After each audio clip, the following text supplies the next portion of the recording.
So after 250 miles of solo hiking, I think it's about time that I make a equipment breakdown video that outlines all of the gear that I bring on these trips. I love hiking, I love exploring, I love being outdoors, and on top of that, I love to film and share these adventures too. Which means I'm not only going to be breaking down the hiking equipment that helps me stay warm and enjoying these hiking trips, but I'm also going to be breaking down all of the filmmaking equipment that I use to make these films and these videos and this YouTube channel possible. And also, for your reference, links to all of the equipment will be down below in the description in the order that I say them, so you can easily find them, easily access them, and easily buy the equipment yourselves if that's what you want to do. So yeah, let's get started. Part 1, hiking kit. Right, so we're kicking off with probably the most important piece of kit that I bring on all of my hikes, and it is my jacket. It is my iconic red jacket from Patagonia. It's fair trade certified, and I think it's like 68% recycled material, so that's very, very cool. It's well made, it's waterproof. When it's raining, the water just rolls seriously right off the coat. It's like being inside a tent.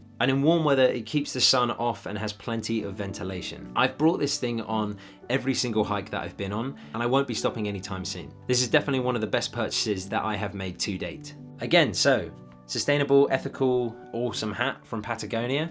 I've worn this again on pretty much every single one of my hikes. The color has faded, but it hasn't begun to fray or break down or anything. It's still in really good working order, and yeah, I'm really happy with it. Keeps the sun off my face and is brilliant. I'd highly recommend it. And again, it's sustainable, ethical, what's not to love? So for a t-shirt, I wear a breathable running t-shirt that I found on Amazon. It's a nice color of blue, and it's got loads and loads of good reviews on Amazon, and it's really soft and just comfortable, and I've had that now for quite a few months, and it's done me really well. If I'm not wearing that, then I'm often wearing one of these Gymshark running t-shirts that I found on their site. Again, it's really breathable and great too. I just prefer wearing these sort of running t-shirts because they're wickening and the sweat can kind of get out and dissipate very quickly.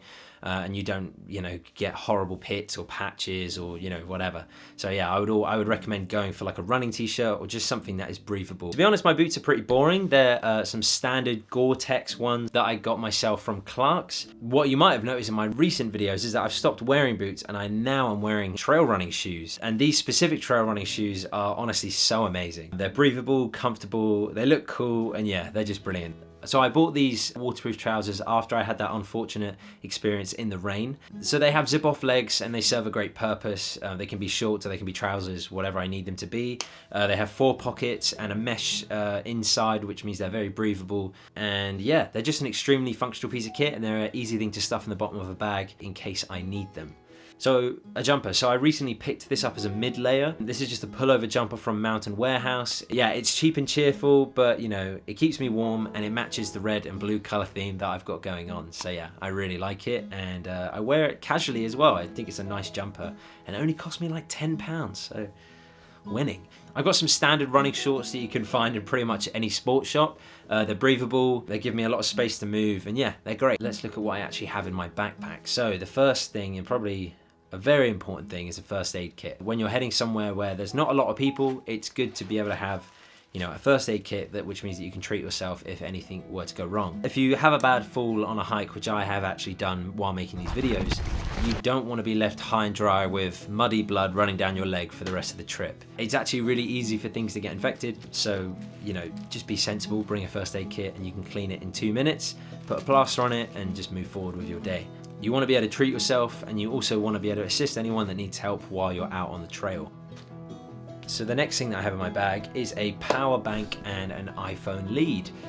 This is an old power bank that I have. It's great, it will charge my phone a few times, and I have also used it to charge a couple of my camera batteries while I was camping. So I have a pretty standard rechargeable head torch that I found on Amazon. It does the job well, and the thing that I love probably the most about it is that it has a red setting. When you click it like 3 times, it goes to a red light, which means I can read my book in my tent late at night without ruining my eyes. Cool, so the navigation app that I use is called All Trails. For every single hike that I've been on and for every film that I've made on this YouTube channel, I've always used All Trails, and you can find all of the All Trails links in the video description down below. That being said, I know Komoot is also a really amazing app. So I have like a little accessories pouch in the top of my bag as well. In there I have some sun cream. I also have lip salve with SPF in it, which is like sun cream for your lips basically. Buying those little bags has helped me loads as well. I keep my little accessories in those, but I also keep all of my camera batteries, in a smaller one of them, and I keep my propellers for my drone in one of those as well. Probably the second most important piece of kit that I have is my backpack, and that also leads us over to part 2, camera gear.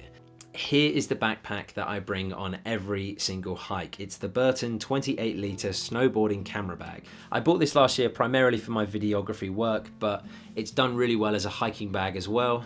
It keeps all of my camera gear in it really snugly and securely, and it also offers me a fair few extra spaces for my day hiking kit. The camera that I'm using right now, the camera that I've used for every single one of my hiking videos, is called a Sony a7S Mark II. It came out in 2015 or 2016, so it's a relatively old camera, but it's still a beast. It's a 4K camera, it's a full frame sensor, it's got an amazing dynamic range, the low light on it is amazing. It's a really, really great camera.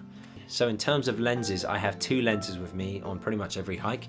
Right now I'm using the first lens, which is the 28 to 75mm Tamron f2.8 lens. This is a great starter lens and it's probably what I shoot the most on. It's f-stop 2.8, so it's great in low light, and it also produces some lovely bokeh when I shoot on it wide open. And the second lens that I bring is the Tamron 17 to 35mm. It's great at getting those vloggy wide shots that I use for my bits to camera.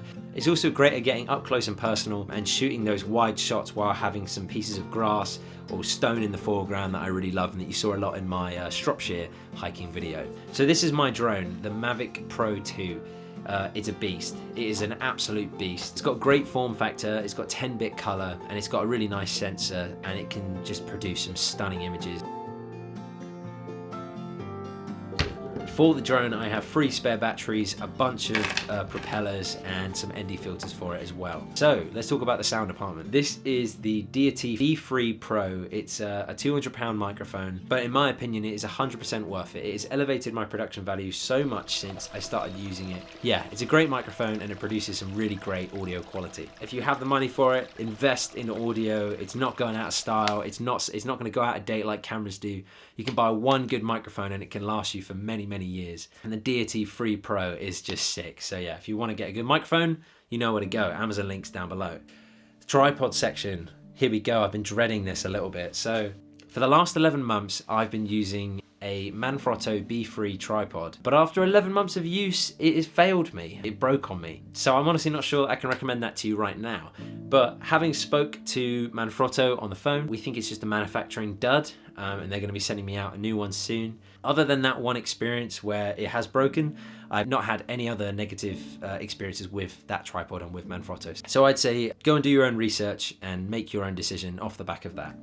That is pretty much everything that I bring on a hike. If there's anything else I've forgotten, I'll probably put it up on screen now. But that's it. I kind of just wanted to cover that stuff because, you know, I wanted to just show you that you don't need to have the best kit to enjoy hiking and enjoy making these kind of films. You know, for instance, I've been using a snowboarding backpack for the last, 7 months. No one's ever brought me up on it once. You don't need the best kit. You don't need the most well-known equipment to have a good time and to be able to enjoy it. It can be cheap and cheerful, or it can be, make use of what you have. And I just wanted to bookmark that, bookmark this level at this stage that I'm at for everyone to see for the, for the future and for now, because, as time progresses, I will be investing in more specialized equipment. I just want to make sure everybody knows that this is where I was for these beginning stages. And the same goes for my camera gear. I know I probably have more than most people do at this stage of my channel, but that's just because I'm a professional videographer. Anyways, I hope this video was informative and I hope it was helpful. If you have any questions about the equipment, feel free to leave a comment down below. I'll be answering probably everybody's comments forevermore. No, I'm joking. I'll reply for as long as I can. Every single piece of kit in this video has got my stamp of approval, if that means anything. So if you want to help me out and you want to support this channel, then feel free to purchase those items with the affiliate links down below. That would really support me, it would really support the channel and the content that I'm creating moving forward. Anyways, that's pretty much it from me. Hope this video has been informative and helpful. Yeah, that's it. I'll speak to you soon. Thank you very much for watching. Bye now.